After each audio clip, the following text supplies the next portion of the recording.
आजकल भारत के कई सारे हथियारों की चर्चा हो रही है। भारत हथियारों के क्षेत्र का उभरता हुआ खिलाड़ी है।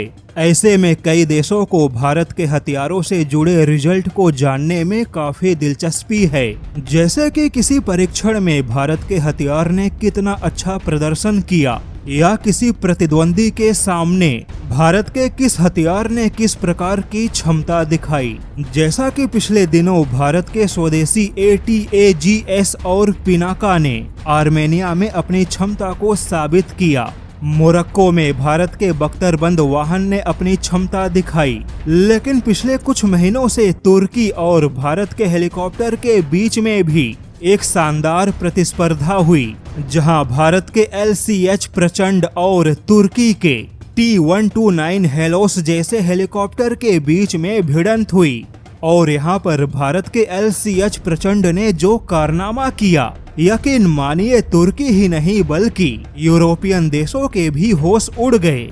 दरअसल पिछले कुछ महीनों से नाइजीरिया की सेना ने भारत, तुर्की और यूरोपियन देशों के हेलीकॉप्टर का अपने आवश्यकता के हिसाब से परीक्षण किया। हालांकि प्रतिस्पर्धा के शुरुआती दिनों से ही नाइजीरिया की सेना को भारत का LCH प्रचंड पसंद आने लगा। लेकिन अब रॉयटर्स की रिपोर्ट की माने तो तुर्की और यूरोपियन कंपनी एयरबस को अपने महंगे हेलीकॉप्टर पे पछतावा हो रहा है, क्योंकि भारत के LCH प्रचंड ने बहुत ही कम कीमत का हेलीकॉप्टर होते हुए भी यूरोप और तुर्की दोनों के हेलीकॉप्टर को धूल चटा दी। क्योंकि नाइजीरिया की सेना ने अटैक क्षमता, रख रखाव और परिचालन क्षमता जैसे तमाम चीजों में भारत के LCH प्रचंड को तुर्की और यूरोप के हेलीकॉप्टर से बेहतर पाया।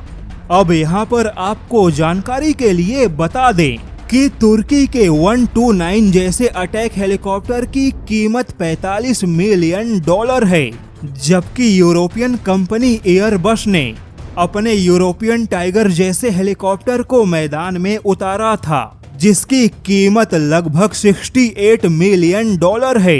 यानी कि यह कीमत रूस के किसी फाइटर जेट से भी ज्यादा है। और भारत के $17 मिलियन के दुनिया के सबसे हल्के हेलीकॉप्टर ने तुर्की और यूरोप दोनों के अटैक हेलीकॉप्टर को मैदान से बाहर भगा दिया। और अब भारत का LCH प्रचंड दुनिया का सबसे हल्का हेलीकॉप्टर होते हुए भी तुर्की और यूरोपियन हेलीकॉप्टर के लिए बहुत ही ज्यादा भारी पड़ गया। दरअसल नाइजीरिया ही नहीं बल्कि कोई भी यूरोपियन देश इतना महंगा हेलीकॉप्टर खरीदने की क्षमता नहीं रखता।